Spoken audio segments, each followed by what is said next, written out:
Estoy en el sudeste asiático con mi guía Brazzo de 1913, publicada en pleno apogeo del imperialismo europeo. Siguiendo esta guía centenaria, emprenderé una aventura ferroviaria a través de archipiélagos y penínsulas, entre colinas, bosques y arrozales. Visitaré imponentes megalópolis y magníficas mezquitas. Descubriré budas dorados y templos cubiertos de joyas y conoceré algunos de los ferrocarriles más espectaculares y célebres del mundo. Mientras viajo por las diversas naciones de este vasto territorio, sabré cómo lograron independizarse del Imperio Británico, el francés y el holandés para convertirse en los tigres y dragones económicos de hoy.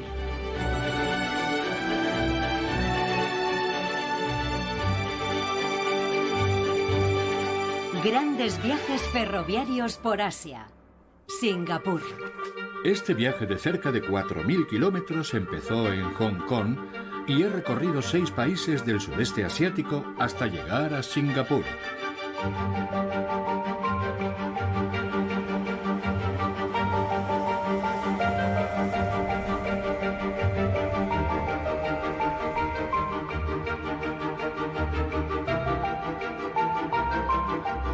Singapur es un puerto franco, un gran almacén de mercancías y un punto de encuentro de representantes de casi cualquier nación europea y asiática. Lo fundó en 1819 Sir Stamford Raffles. Eso es lo que pone en mi guía, escrita hace más de un siglo. Bienvenidos a Singapur, la única ciudad-estado insular soberana. En su día fue uno de los inventos coloniales más exitosos y hoy uno de los países más prósperos del mundo.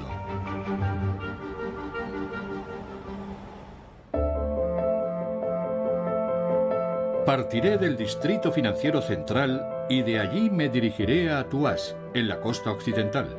Además, recorreré el histórico barrio de Chinatown, Marina Bay y el distrito de Little India. Visitaré la isla de Sentosa, al sur, y desde allí regresaré al centro de la ciudad e iré a Boat Quay. A lo largo de este viaje descubriré el hangar subterráneo de trenes más grande del mundo. Esto parece una ciudad subterránea de rascacielos. Ayudaré a mantener un jardín de orquídeas preciosas. Impresionantes. Y recordaré una de las derrotas militares más humillantes de Gran Bretaña. Tenían mucha experiencia en la guerra en la jungla. Fue un ataque inesperado y la ciudad cayó en tan solo una semana.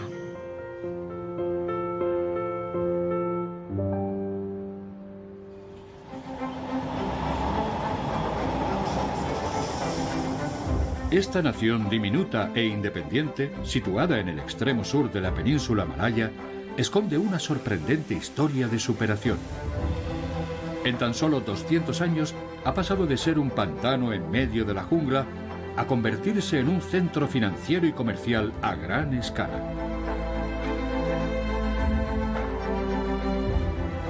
Sus casi 6 millones de habitantes disfrutan de los niveles de vida más altos y de los índices de delincuencia más bajos del mundo. Y aquí, en el río Singapur, es donde empezó todo.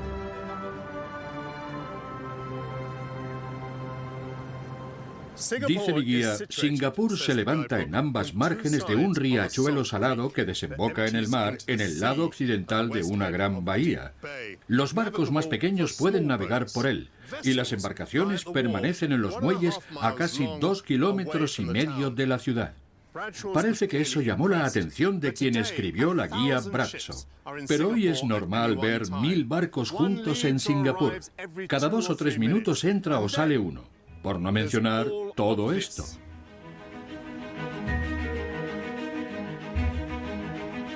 Singapur tiene el segundo puerto más grande del mundo por detrás de Shanghái y es un auténtico gigante marítimo. En su costa occidental han puesto en marcha un plan para duplicar la capacidad del puerto. Este tren me lleva al lugar donde se construye el futuro megapuerto de Singapur.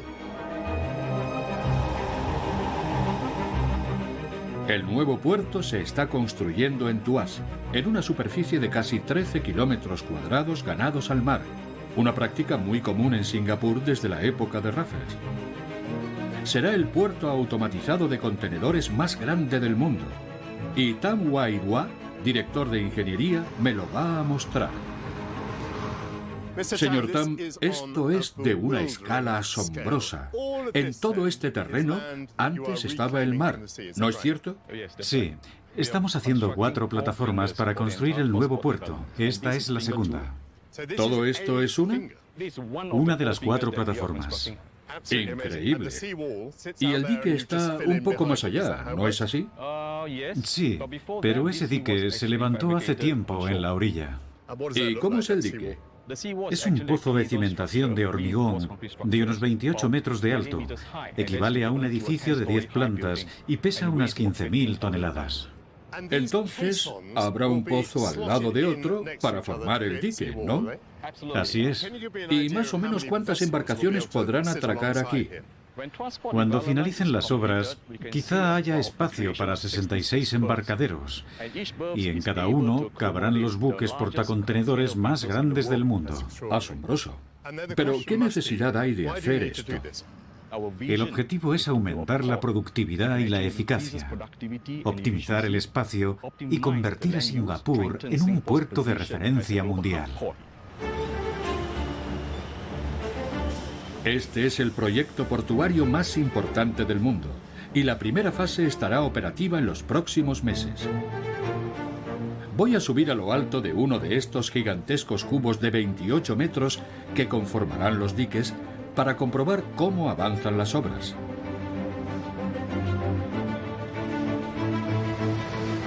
Señor Tam, menudas vistas. ¿Ese es el aspecto final de un pozo de cimentación? Sí, es un pozo de cimentación a punto de ser lanzado al mar. Desde aquí se puede apreciar que está vacío por dentro. Sí, está vacío porque necesitamos que primero flote en el agua y que luego se hunda. Entonces, ¿estos enormes pozos empiezan flotando en el agua? Así es. ¿Y cómo los hunden? Bombeamos material de dragado y retiramos el agua.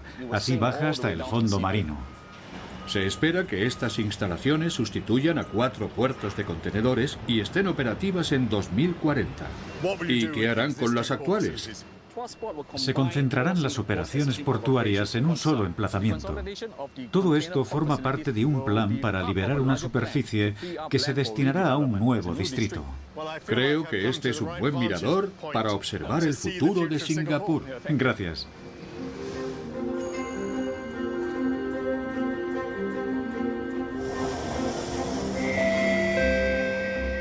Próxima estación, Raffles Place.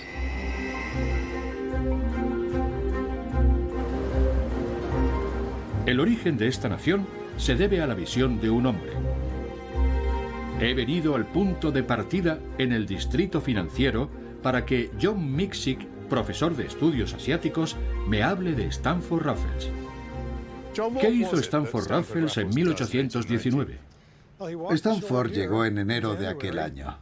Aquí había una casa enorme que pertenecía al dirigente local, un centenar de casas y unas 100 familias que vivían en barcos.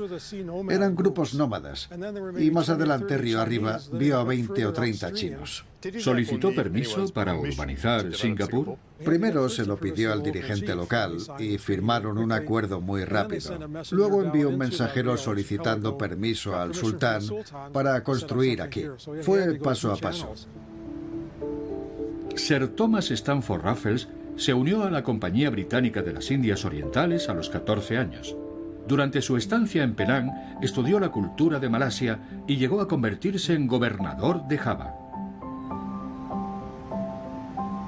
¿Pensaba que Singapur podría ser un buen puerto? La historia jugaba a su favor. Se había hecho con un antiguo manuscrito malasio en inglés titulado Malay Annals, que describía a Singapur como el primer gran puerto comercial de Malasia y decidió potenciarlo. ¿La Compañía Británica de las Indias Orientales le dio luz verde?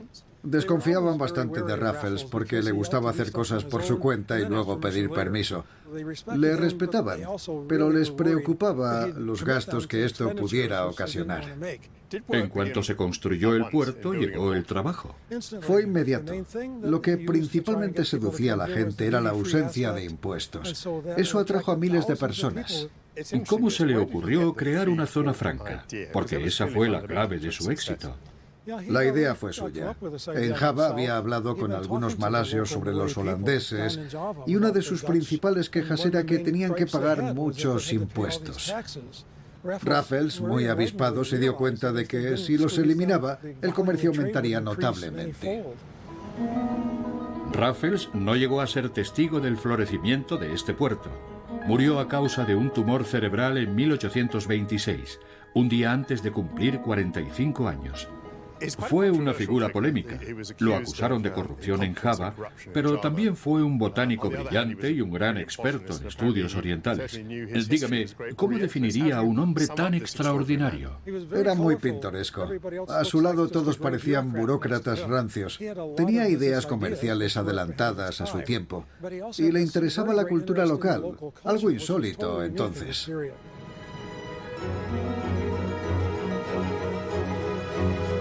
Me gustaría hacerme una idea de cómo floreció el comercio internacional en la zona. Así que voy a recorrer el río Singapur con Donna Brunero, experta en cuestiones marítimas. Hola, Donna. Hola, Michael. Encantado. Igualmente. ¿Cómo se llaman estos barcos? Se llaman bum boats. Los barcos que pasan por el puerto exterior son tan grandes que no pueden entrar en el río Singapur, así que tenían que trasladar su carga a embarcaciones más ligeras. Hoy en día solo son de pasajeros. Raffles llegó en 1819 y la construcción del puerto empezó poco después. ¿Dónde fue? Fue aquí, en el río Singapur. En cuestión de pocos años, unas 10.000 personas de todas las regiones del país se mudaron aquí. Pero también vinieron comerciantes europeos. ¿Y con qué comerciaban? Con especias, madera lacada y productos de la región. Y en el comercio entre Oriente y Occidente con productos de la India y China. ¿Y cuándo apareció el caucho y el estaño? Aparecieron más tarde, sobre 1900, y con ellos los británicos afirmaron su posición en la península. El caucho y el estaño se transportaban en tren y luego salían de Singapur en barco. ¿Cómo era el puerto?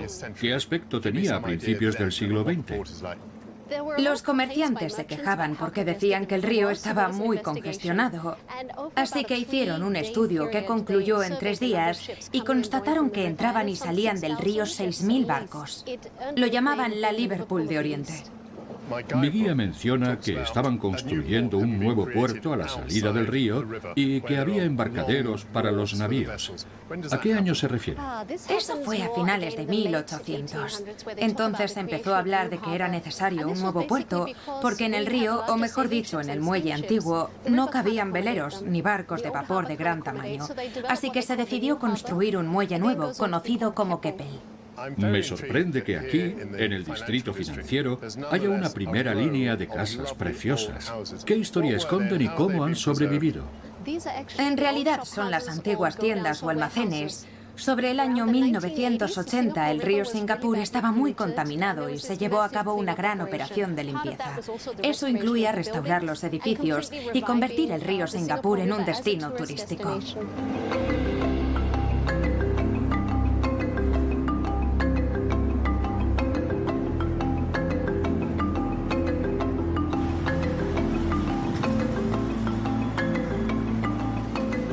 Terminaré el día en un edificio emblemático que recibió el nombre de la persona que ayudó a situar a Singapur en el mapa. El Raffles, mencionado en mi guía Bradshaw, es uno de los hoteles más famosos del mundo. Está en Beach Road y cuesta creer que en otro tiempo tuviera vistas al mar. Todos esos rascacielos se han construido sobre terreno ganado al mar.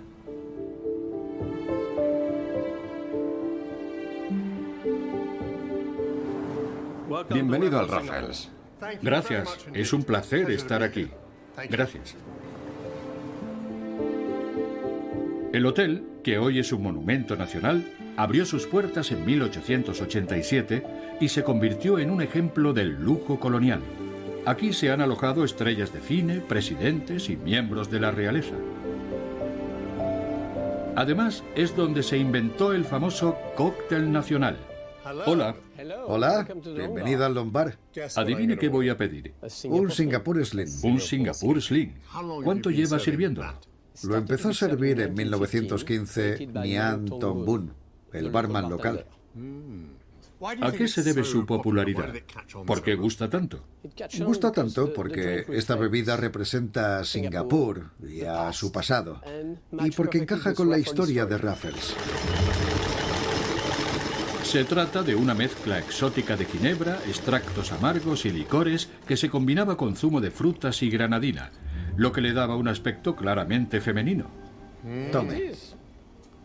Gracias.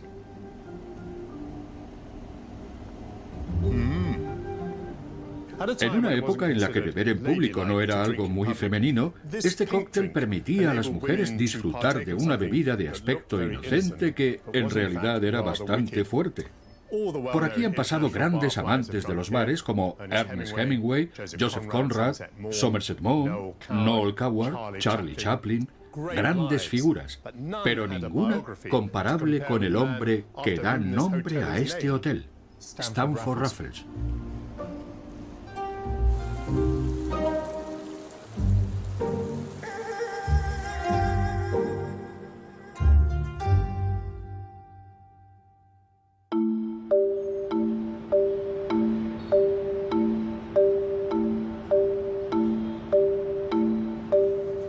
¿Está libre? Suba. A Chinatown. Vale, vamos allá. Esta mañana he elegido un medio de transporte tradicional que parece sacado de los tiempos de mi guía Bradshaw. Rickshaw deriva de una palabra japonesa que significa carruaje movido por una persona, posiblemente por hombres que no consideraban aptos para trabajar en los muelles. Pero en 1947, con la modernización de Singapur, se prohibieron.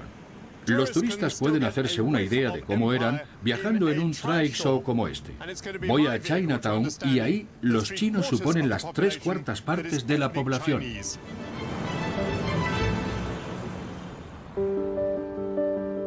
Cuando Stamford Raffles reclamó esta isla para Gran Bretaña, ya vivían en ella mercaderes y pescadores chinos. Una vez establecida la colonia, aumentó el número de migrantes procedentes de las provincias del sur de China que venían en busca de empleo. Así fue como se convirtieron en el grupo étnico más numeroso. A la sombra de los rascacielos de la ciudad se encuentra el distrito de Chinatown, el corazón cultural de la comunidad china de Singapur. Yip Yu-chon es artista. He quedado con él junto a un inmenso mural que ha pintado en plena calle. Hola, soy Michael. Bienvenido. Me alegro de conocerle, Michael.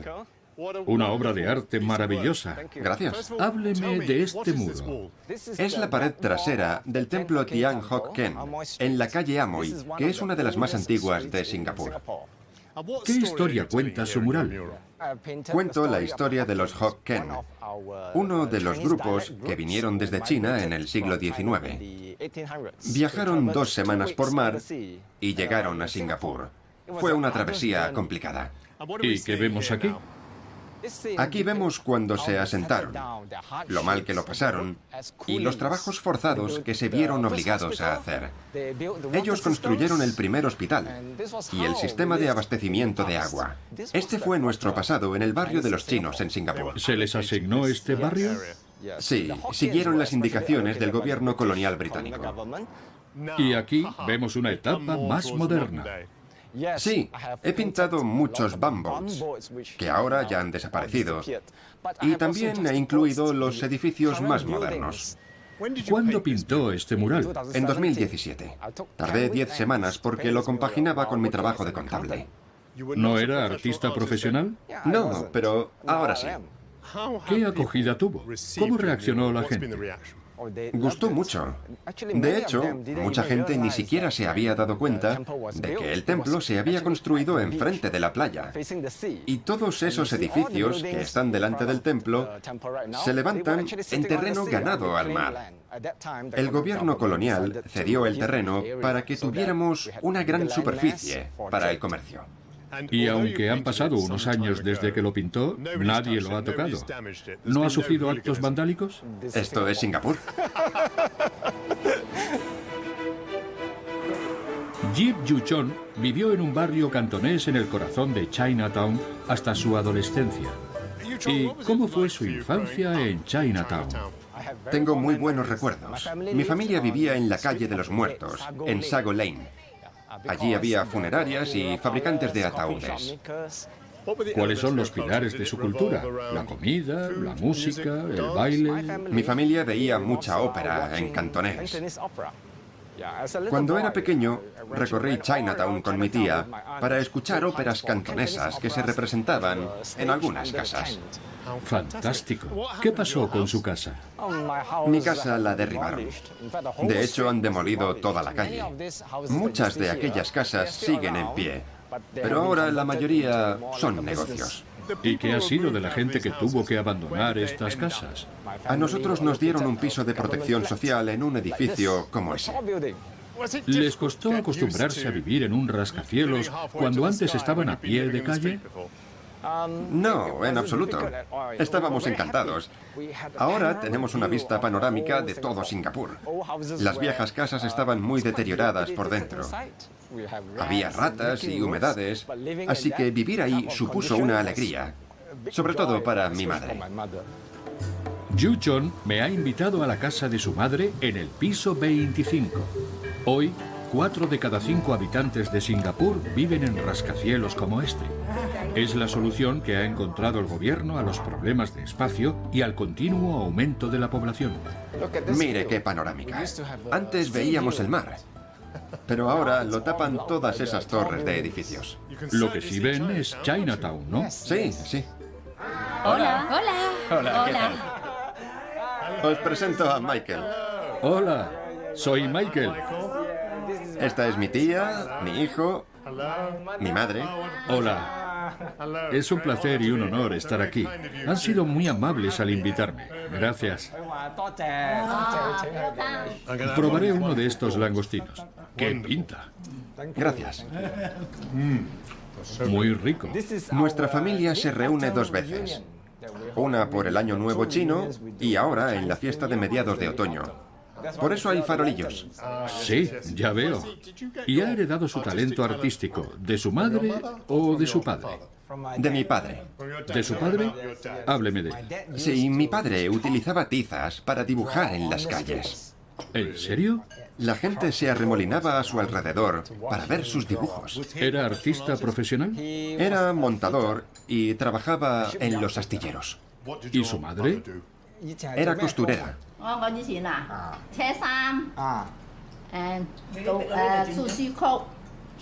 Y además de coser, también cocinaba. Trabajaba en un restaurante de sushi. ¿En Yaohan? En Yaohan. Vaya. Es usted una maravillosa cocinera. ¿Tú qué estás haciendo?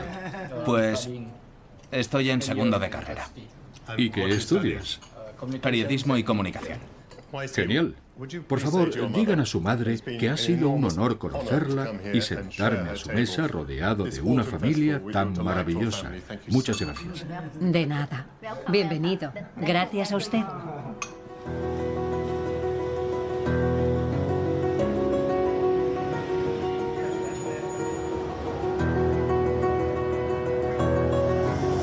Tras pasar la mañana en uno de los barrios más bulliciosos de Singapur, ahora voy a un lugar muy tranquilo. Mi guía me conduce al jardín botánico Tanglin, que incluye parte de la jungla original. Llegó el momento de sacar mi lado más silvestre.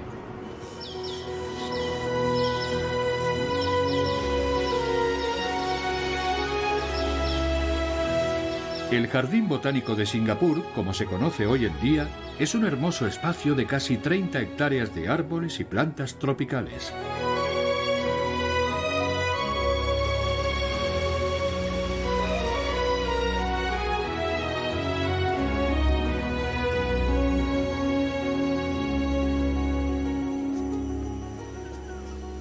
Hola, Lawrence. Michael. Hola, bienvenido al Jardín Botánico de Singapur. Gracias, es precioso. Lawrence Young, director general adjunto de la Junta Nacional de Parques, me contará la historia de este lugar. Lawrence, ¿estamos en medio de un antiguo bosque tropical? Sí, así es. Estamos en un bosque tropical en Singapur. Este sería el aspecto de Singapur antes de que empezásemos a ganar terreno para la agricultura y el urbanismo. Este trozo de bosque es de vital importancia para todos nosotros, porque es virgen. Además, de aquí obtenemos material que luego podemos usar para reforestar otras zonas de Singapur. Fantástico. Stanford Raffles era aficionado a la botánica. ¿Creó algún jardín aquí? Sí, llegó en 1819 y puso la primera piedra del primer jardín botánico de Singapur. Su objetivo era estudiar los potenciales cultivos de especias, como nuez moscada o clavo, pero aquel jardín botánico dejó de existir en 1829. Este abrió sus puertas en 1856. ¿Y qué importancia ha tenido este jardín botánico? Empezó siendo un jardín para los miembros de la sociedad agraria y de horticultura. Pero en 1874, dicha sociedad se topó con dificultades financieras y solicitó al gobierno que se hiciera cargo de él. Invitaron a superintendentes y directores de los Kew Gardens. Uno de esos expertos era Henry Nicholas Ridley, que fue nombrado primer director del Jardín Botánico.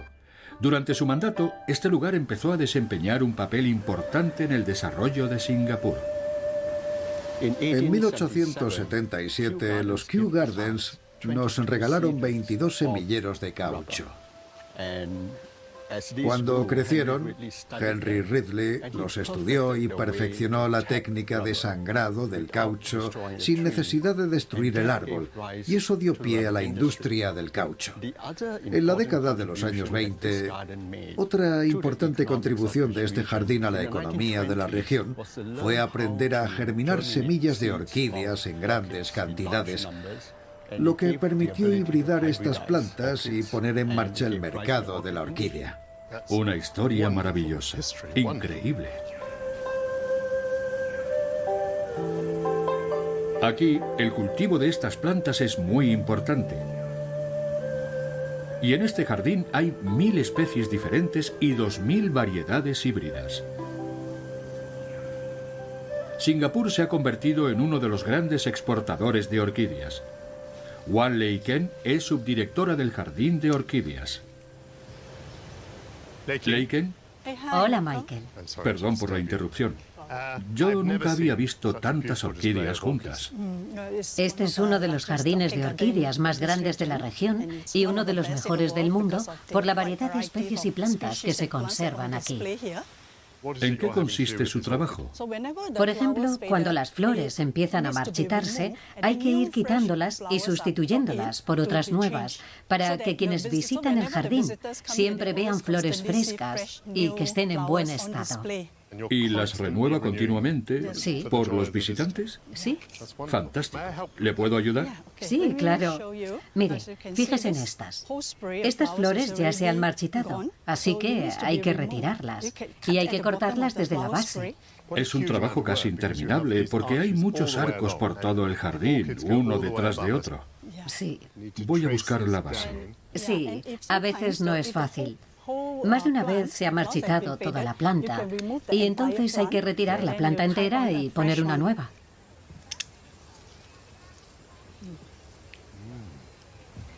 Colóquela aquí. Después hay que poner las flores en su sitio para que las vean los visitantes y se ata aquí. Vale.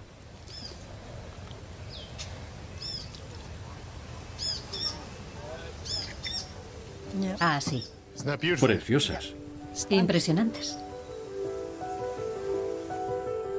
El diseño de estos jardines fue obra del horticultor escocés Lawrence Niven en la década de 1860. Fue él quien diseñó los macizos de flores, los lagos y los senderos. Estos jardines son Patrimonio Mundial de la UNESCO desde 2015 y atraen a más de 4 millones de visitantes al año. Disculpe, ¿una buena foto? Sí, ¿quiere verla? Una foto maravillosa. Este sitio es precioso. ¿Y acaba de llegar? Sí, hoy es mi primer día. Llegué ayer de Países Bajos. A mi madre le encantan las flores y su flor favorita es la orquídea. Así que me dijo, por favor, haz alguna foto de las orquídeas. Esto es precioso. ¿Le hago una foto con las orquídeas? ¿Cómo se llama su madre? Mary, Pues una foto para Mary. ¡Listo! muchas gracias. Le va a encantar. Bien. Conservar los históricos espacios verdes de la isla requiere mucho esfuerzo. Pero los urbanistas de Singapur están decididos a crear otros nuevos. Este parque de 100 hectáreas en el centro del puerto deportivo se construyó en un terreno ganado al mar y todas las noches ofrece un espectáculo futurista único.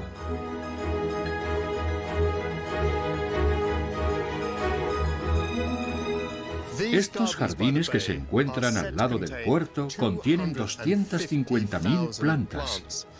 Estas gigantescas estructuras en forma de árbol se elevan 50 metros del suelo y están cubiertas de flores y células fotovoltaicas. Por la noche ofrecen un espectáculo luminoso que asombra a todos los visitantes.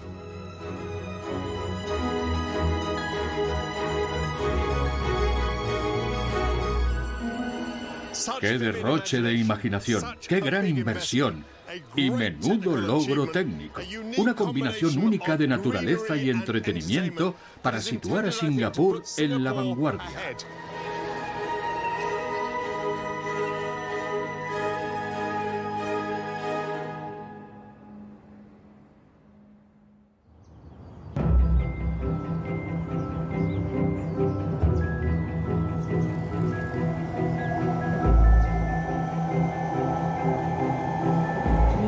Por favor, no se apoyen en las puertas.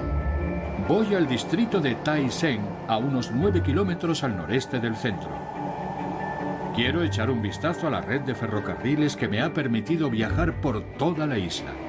El MRT, o Sistema de Tránsito Rápido de Singapur, es una red muy extensa que funciona desde 1987, unos 120 años menos que el metro de Londres. Algunos tramos transcurren por la superficie y otros bajo tierra. Pero en una región tan concienciada con el medio ambiente, las posibilidades subterráneas son interminables.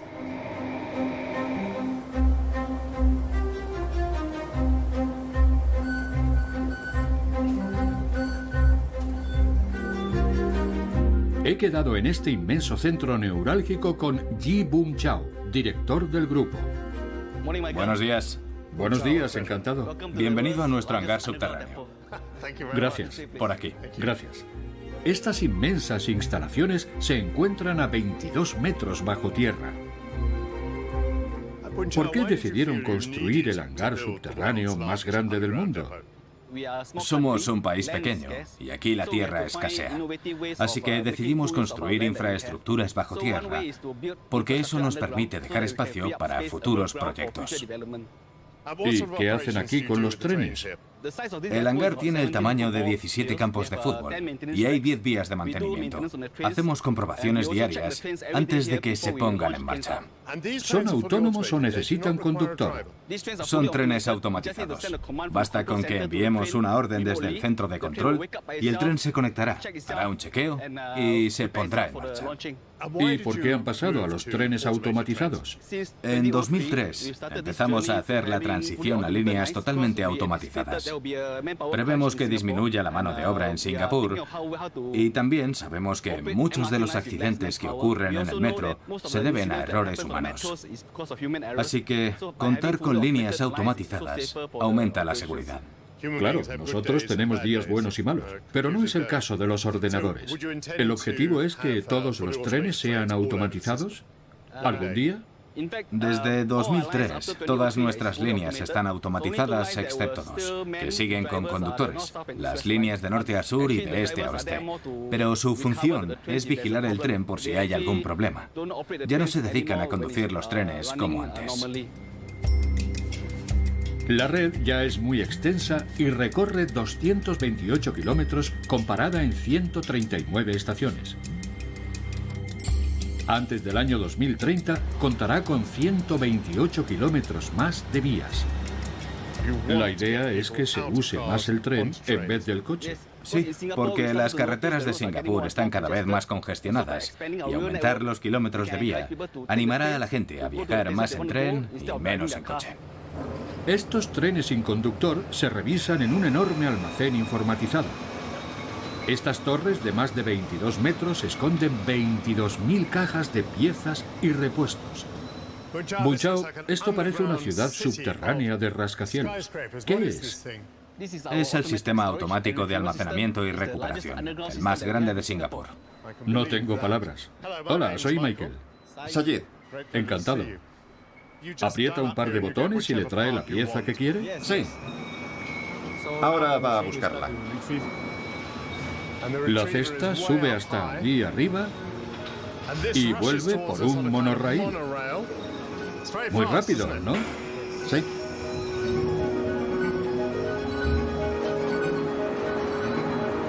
Aquí está su caja. Sí. Espero que sea lo que quería. Sí.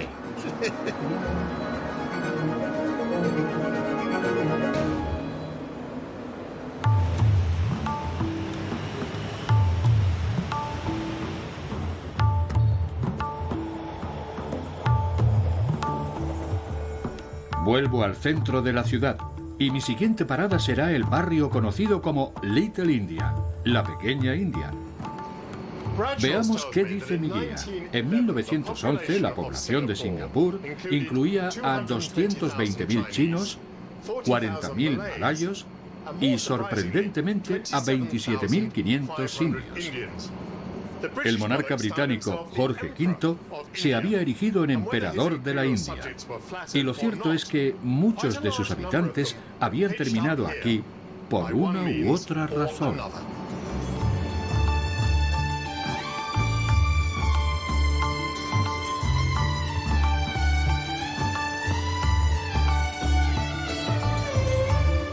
Este barrio, que se abre desde la amplia avenida Serangoon, con sus templos, mercados y negocios de artesanía tradicional, recuerda mucho a la India.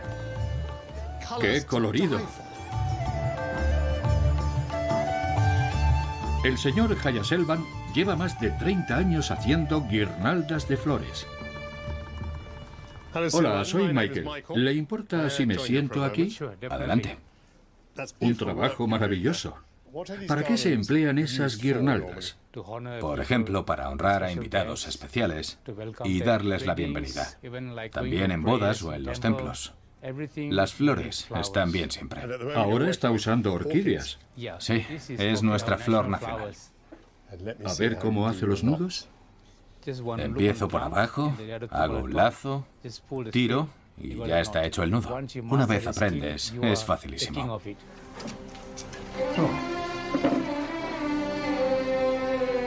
Gracias. La flor nacional de Singapur. Así es, sí. Muchas gracias.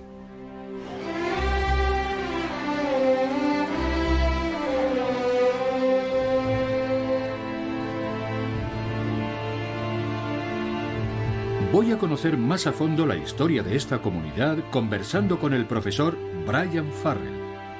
¿Los británicos pensaron en que hubiera un barrio solo para los indios en Singapur? No pensaron en un barrio concreto, porque en la década de 1820 era una comunidad poco numerosa. Es decir, que la pequeña India no aparecía en ningún mapa de Raffles. Así es, en aquellos tiempos esto era campo. He leído en mi guía que en 1911 vivían 27.500 indios en Singapur, una cifra bastante alta. ¿Por qué tantos? La gran ola llegó a mediados del siglo XIX. Muchos eran convictos que vinieron para construir esto. No sabía que Singapur había sido una colonia penitenciaria. ¿Qué trato se dispensaba a los presos? Cumplían condenas con fecha de finalización. Este no era su destino final. Pero en la mayoría de los casos no les interesaba devolverlos a casa. Sin embargo, la zona franca del puerto de Singapur atrajo a mucha gente de distintas regiones de la India. Había un goteo continuo procedente de regiones como Bangladesh, la India Oriental o la comunidad musulmana de Punjab. Venían a hacer negocios. Algunos habían desarrollado redes de préstamo de dinero o financieras internacionales. La avenida Serangoon, una de las calles que cruzan la ciudad, siguió creciendo. Hubo un flujo importante de miembros de la comunidad asiática. Hoy los indios son el tercer grupo étnico más numeroso detrás de los chinos y los malayos autóctonos y suponen el 9% de la población. Son orgullosos representantes de Singapur. Es un grupo muy diverso. Predomina la mayoría tamil, pero también hay comunidades de musulmanes, sikhs y punjabíes. Se han integrado en la sociedad. En la policía, las fuerzas armadas, el gobierno, el tejido empresarial, les ha ido muy bien aquí y creo que se sienten en casa.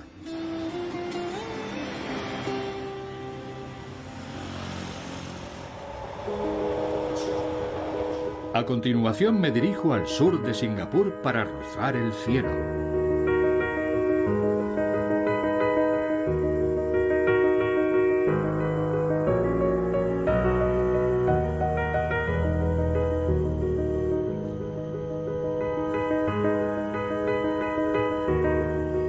Este teleférico pasa por encima de la isla de Sentosa, conocida por sus parques de atracciones. Voy a hacer una parada en Siloso, que en tiempos de mi guía tenía una gran importancia estratégica.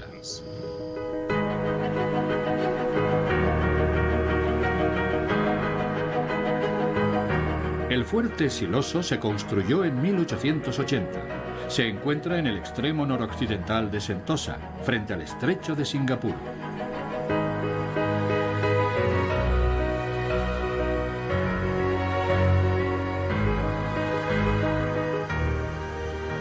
Según mi guía, las obras portuarias están protegidas por varios fuertes, potentes armas y minas submarinas.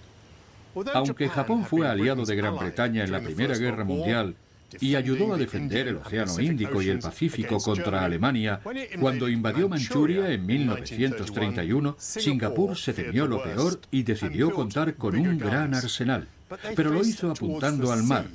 Y estas armas no resultaron útiles cuando Japón invadió la península malaya desde el norte.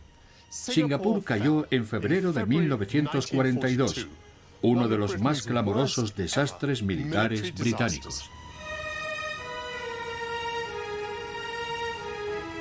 Me he citado con la autora Karen Hoisington para hablar de aquellos acontecimientos.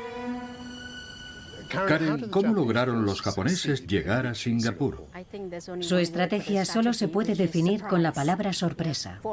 A las 4 de la mañana, los bombarderos japoneses cruzaron la península malaya y llegaron a Singapur. Fue un bombardeo muy sencillo, que pilló a todo el mundo desprevenido. Gran Bretaña creía que su estratégica posesión y destacada base naval, Singapur, era inexpugnable. Todo el armamento de los británicos apuntaba en esa dirección, pero el ataque llegó desde los pantanos y los manglares por el noroeste. Hay algo que me cuesta asimilar. Entonces, gran parte de Singapur era simplemente jungla. Así es. Tenían mucha experiencia en la guerra en la jungla. Fue un ataque inesperado. Y la ciudad cayó en tan solo una semana. ¿Tomaron represalias los japoneses contra la población? Fue una tragedia inenarrable, especialmente para los chinos, por la enemistad que tenían con China. A los chinos los enviaron a campos de concentración para masacrarlos en fosas comunes. Elizabeth Choi, familiar de Karen, trabajaba en un hospital. Ella y su marido arriesgaron su vida para ayudar a las tropas aliadas encarceladas en la prisión de Changi, en Singapur.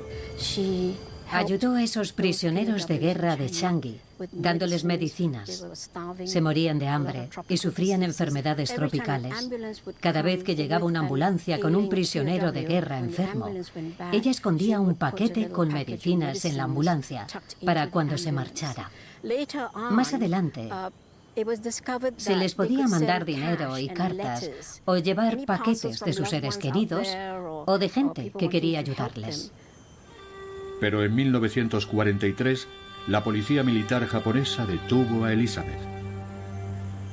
Pasó 193 días en la cárcel, 20 personas en una sola celda, y ella era la única mujer. ¿La torturaron durante ese tiempo?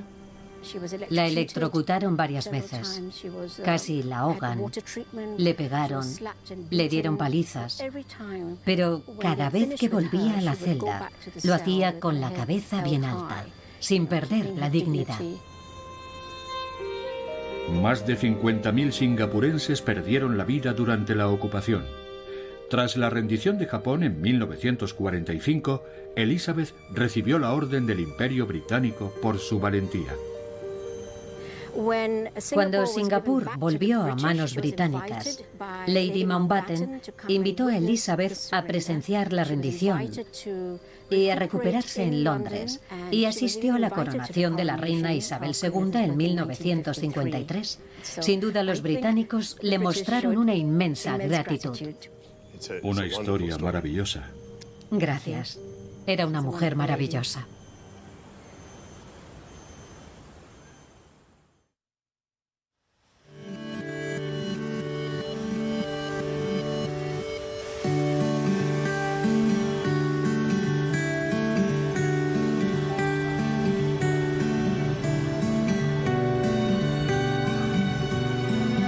Hoy es mi último día en Singapur y quiero visitar un antiguo mercado en el mismo corazón financiero de la ciudad.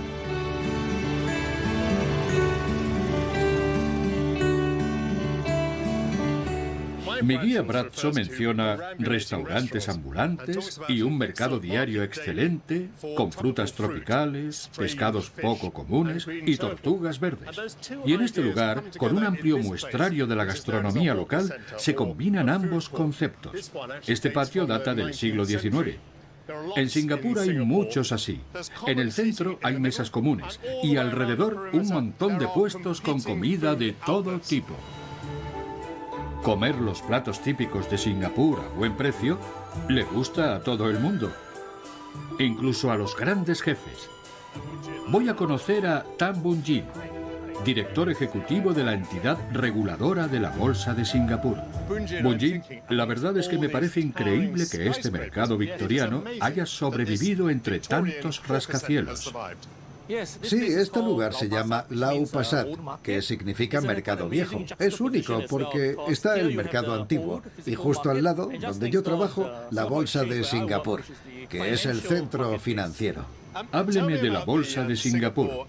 Controlan acciones de Singapur, pero también extranjeras. Sí, somos la bolsa más internacional del mundo. El 40% de nuestras acciones son internacionales. En la época de mi guía, que tiene 100 años, el puerto era la fuente de riqueza de Singapur. Sí, nos hemos reinventado. Hemos pasado de ser una zona franca a un centro de fabricación y proveedor de servicios financieros. Hoy nuestros activos suponen $2 billones estadounidenses. En 1965, cuando nos independizamos, nuestro PIB per cápita era de $500 estadounidenses y hoy son 55.000. ¿55.000 per cápita? Sí. Impresionante.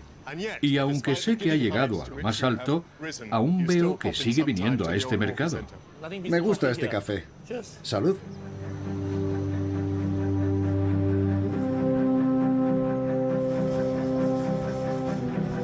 A continuación, voy a visitar la zona residencial de Am Mo Kio.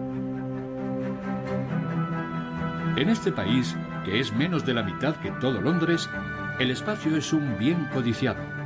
¿Es posible que el futuro crecimiento de Singapur esté en las alturas? Hoy descubriré una nueva generación de huertos urbanos que recibe el apoyo del gobierno. Goh Wee Hau es director de estrategias de suministro en este organismo. ¿Les preocupa que Singapur importe la mayoría de los alimentos que consume? Es cierto, importamos más del 90%. Pero en el futuro nos gustaría potenciar la producción local. Antes del año 2030, el objetivo es llegar a cubrir el 30% de nuestras necesidades nutricionales. ¿Cómo? ¿No disponen de mucho terreno? Así es. Singapur es un país muy pequeño. Y las tierras destinadas a la agricultura no suponen ni el 1%. Pero creemos que la tecnología nos puede ayudar. Claro, en Singapur la tecnología no podía faltar. La tecnología nos ayuda a multiplicar por 15 nuestra producción tradicional. Por ejemplo, usando luces LED en huertos cubiertos o con sistemas de recirculación en la agricultura o en las piscifactorías. Eso produce un 10 o un 15% más que los métodos de agricultura y pesca actuales. El gobierno invierte 63 millones de dólares de Singapur en sistemas agrarios avanzados. Danielle Chan, de Citiponics, es la cofundadora de esta plantación sobre un aparcamiento. Danielle nunca había visto algo así. Lechugas cultivadas en tuberías llenas de arlita. Es un sistema acuaorgánico en vertical que emplea tuberías para cultivar hasta 25 tipos distintos de vegetales. Estas son nuestras lechugas Georgina. Ha mencionado el agua. ¿Por estas tuberías pasa agua? Este sistema filtra el agua y recoge sus nutrientes. Y tiene efectos muy positivos para nuestros cultivos. ¿Sabe por qué? ¿Por qué? Evita la reproducción de los mosquitos. ¡Anda! Eso es clave si cultivas hortalizas en un entorno urbano. Desde luego. ¿Y esta forma de cultivo es más eficaz que en tierra firme? Hemos comprobado que se recolecta hasta un 70% más que con los métodos tradicionales. Podemos cultivar hasta 4 toneladas al mes. ¿4? Sí, 4 al mes. Increíble. Sí. ¿Y por qué sobre un aparcamiento? Si se fija, en Singapur la mayoría de los tejados de los aparcamientos no se utilizan. Porque a nadie le gustaría aparcar a pleno sol en lo alto de un edificio. Sí, por eso es. Me impresiona esta tecnología. ¿Qué tal saben? ¿Quiere probar? Vaya, qué buena pinta. Vale, primero un poco de verde y una cucharada de estos frutos del bosque. ¿Y eso? Es una vinagreta de miel. Y lo envolvemos. Por la autosuficiencia de Singapur. Delicioso. Muy fresco. Sí. Voy a repetir. Adelante.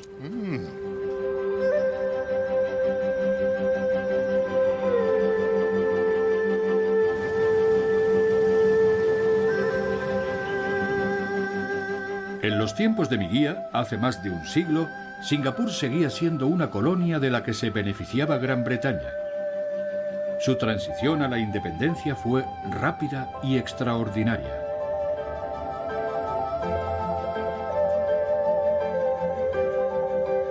En 1959, la población de Singapur rozaba el 1,5 millones de habitantes y abundaban los humedales.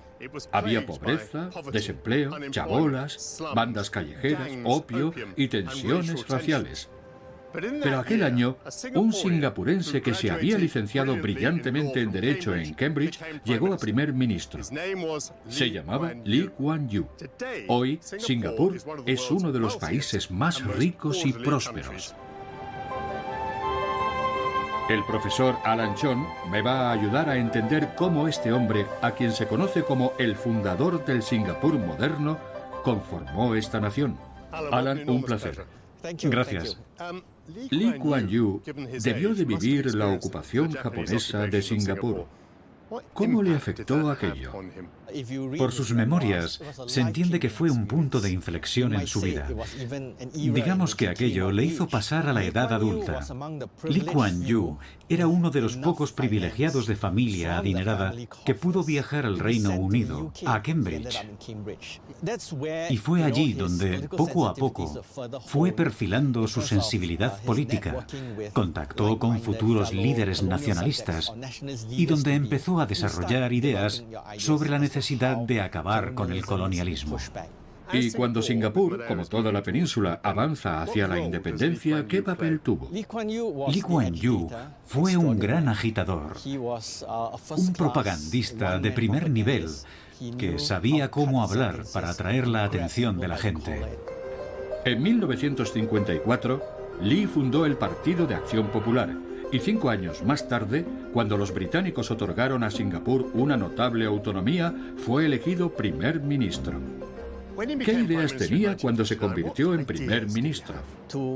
Si quieres que los británicos se retiren, tienes que propugnar una cierta igualdad Y no basta con movilizar a las distintas etnias que están enfrentadas entre sí por los japoneses. También tienes que sintonizar con la propaganda nacional de cada uno de los países de origen. Y Lee Kuan Yew tuvo que conjugar eso para promover una propuesta de nación al margen de razas y de religiones.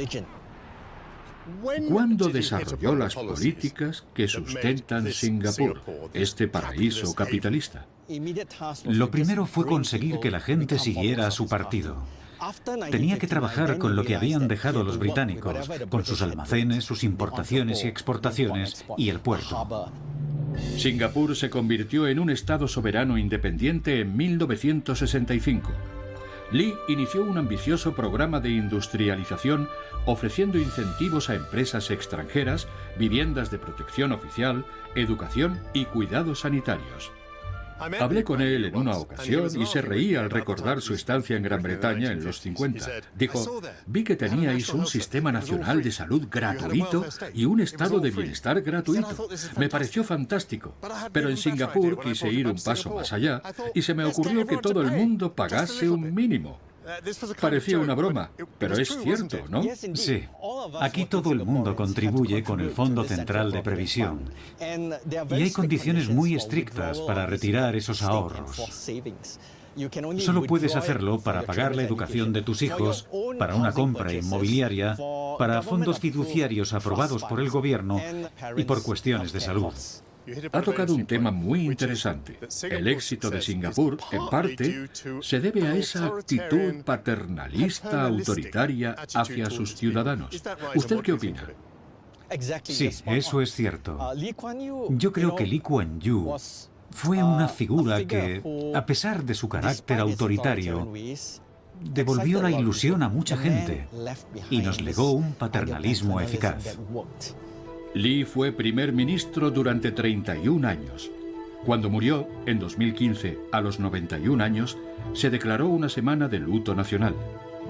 Hoy, su partido sigue gobernando en Singapur. ¿El Singapur moderno, en el fondo, se debe a ese hombre? Tenía un gran equipo de funcionarios trabajando en su gabinete, sin olvidar a la llamada generación pionera, que hoy ronda los 60 años y que en las 2 primeras décadas de la independencia ayudó a hacer realidad la visión de Lee Kuan. El éxito de Singapur es compartido, pero Lee Kuan Yew se ganó un lugar en la historia por ser un ejemplo de inspiración.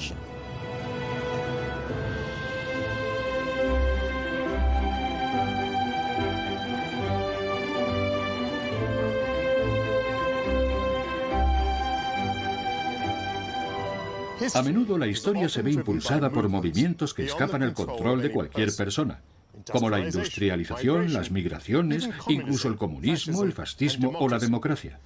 Pero Singapur fue el invento de un erudito, Stanford Raffles, que supo ver la oportunidad de insuflar nueva vida a un antiguo puerto. Y el Singapur moderno es el logro de otro hombre, Lee Kuan Yew, que, como él mismo dijo, llevó a este país desde el tercer mundo al primer mundo en una sola generación. Así que se podría decir que Singapur es el producto de 2 auténticos visionarios.